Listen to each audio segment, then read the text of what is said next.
Do you get angry? How angry can you get? Angry enough to invent a new car type?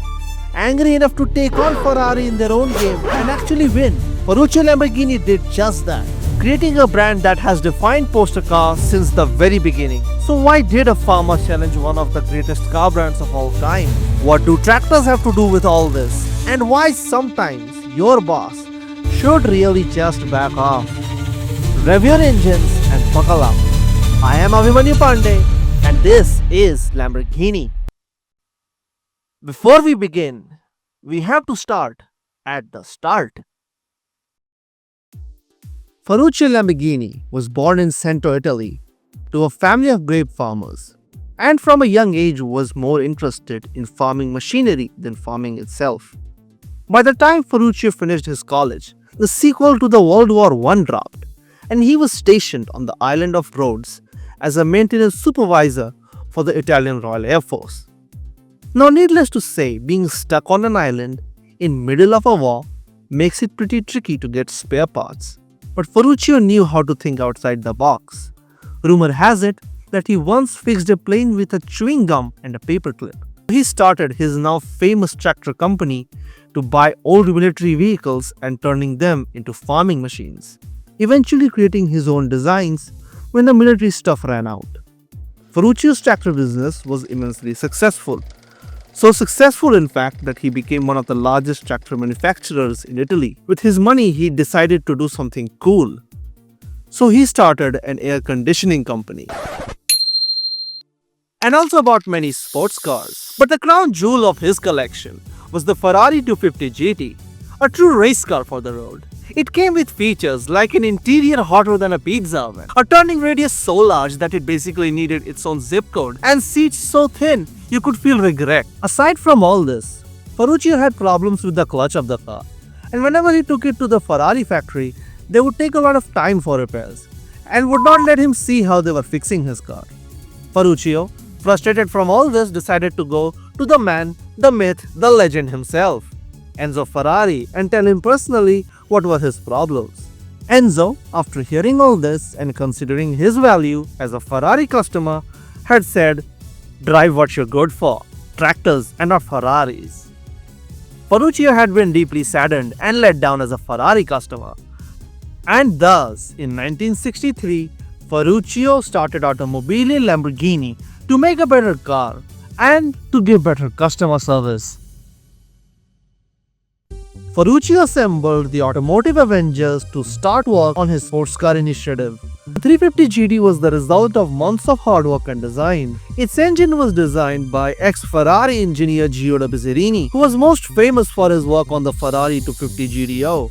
The power plant was a 3.5-liter V12 and made 280 horsepower with 325 Nm of torque, and was so ahead of its time that variations of it were used until the 2010s in the Murcielago. The car was named 100 more than the Ferrari 250 because numbers do not lie, and neither does insecurity. And he was right to think so. Lamborghini's first car was a strong start, and it turned a lot of heads. People were excited to see what the new brand had to offer. But to be honest, Ferrari couldn't be bothered least. In fact, they had more rivals than NPCs in the upcoming GDA title. Lamborghini really needed to do a lot more if they wished to equal Ferrari, like invent a new car type. And guess what they did next? When we hear the word supercar, we imagine a sleek mid-engine machine with breathtaking performance, exotic styling, and limited production numbers. Today, most supercars can be traced back to the Lamborghini Miura. But let's not overstate. Mid-engine cars were not new. In racing, this layout had been around since the 1900s. Ferdinand Porsche and his 550 Spider were catching dubs against much bigger cars. And even before Miura, cars like Ferrari 250 LM and Ford GT40 were mid-engined with street-legal variants. But sitting in one of these cars was like trying to enjoy your Sunday drive with a jackhammer behind your head. Sure, you would look cool, but not like you would be able to hear any compliments. Back at the Lamborghini factory, Gianpaolo Dallara, Paolo Stenzani, and Bob Wallace were experimenting with Bizzarini's engine. They thought it had tremendous race potential. The idea was to make a road car that would also perform superbly on the racetracks and change Ferruccio's mind about creating a Lamborghini race team. They worked on the chassis mostly late night and named it the TP400. Basically a V12 shoved in sideways, just like the Mini, but with 8 extra cylinders and 4 times more power. Whereas Mini was saving space, this would send you to space. But Ferruccio was more of a grand tourer guy. Comfort, luxury with style was more important than chasing lap times and speed records. Surprisingly, when Ferruccio was presented with the idea, he agreed to it, but thought little of it more than a publicity stunt, thinking the idea could help him get more orders for his GTs.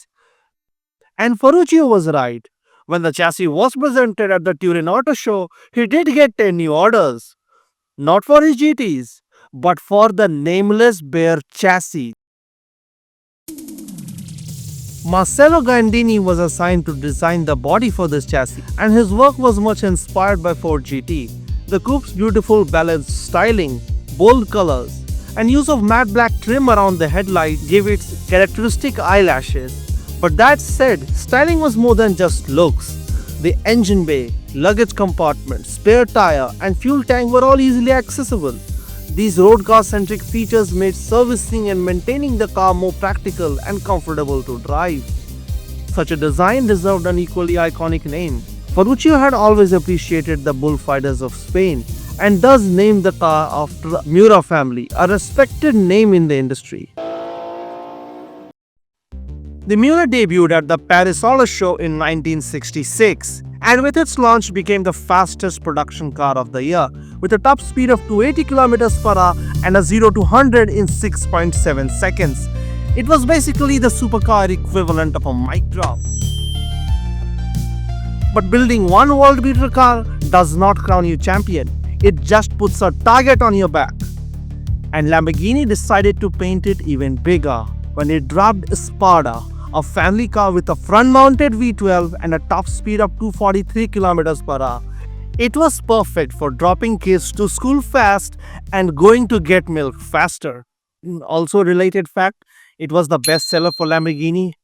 And the Yarama, a practical machine with an ultra-loud 3.9-liter V12 that is. Within 10 years, Lamborghini entered a market dominated by giants like Ferrari and completely turned everything on its head.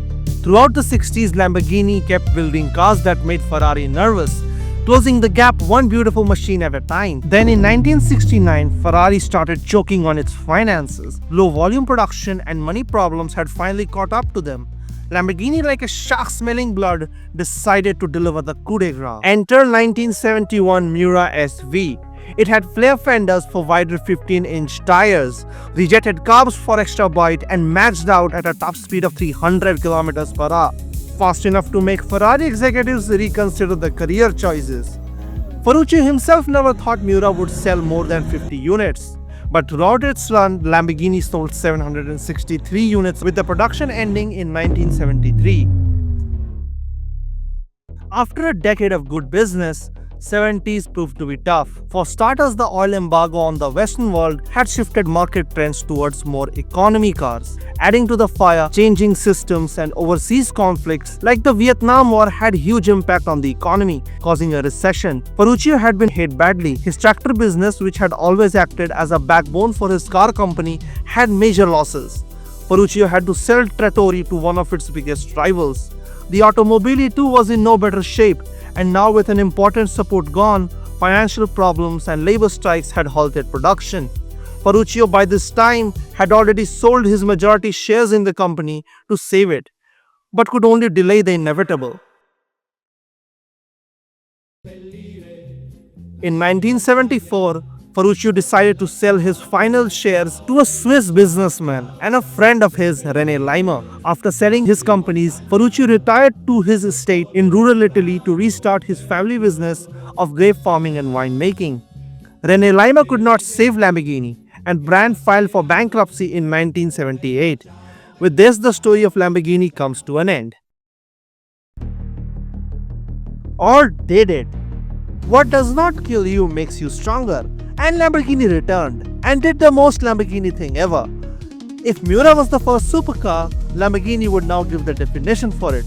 A car so iconic that it would inspire the design of every car made after it.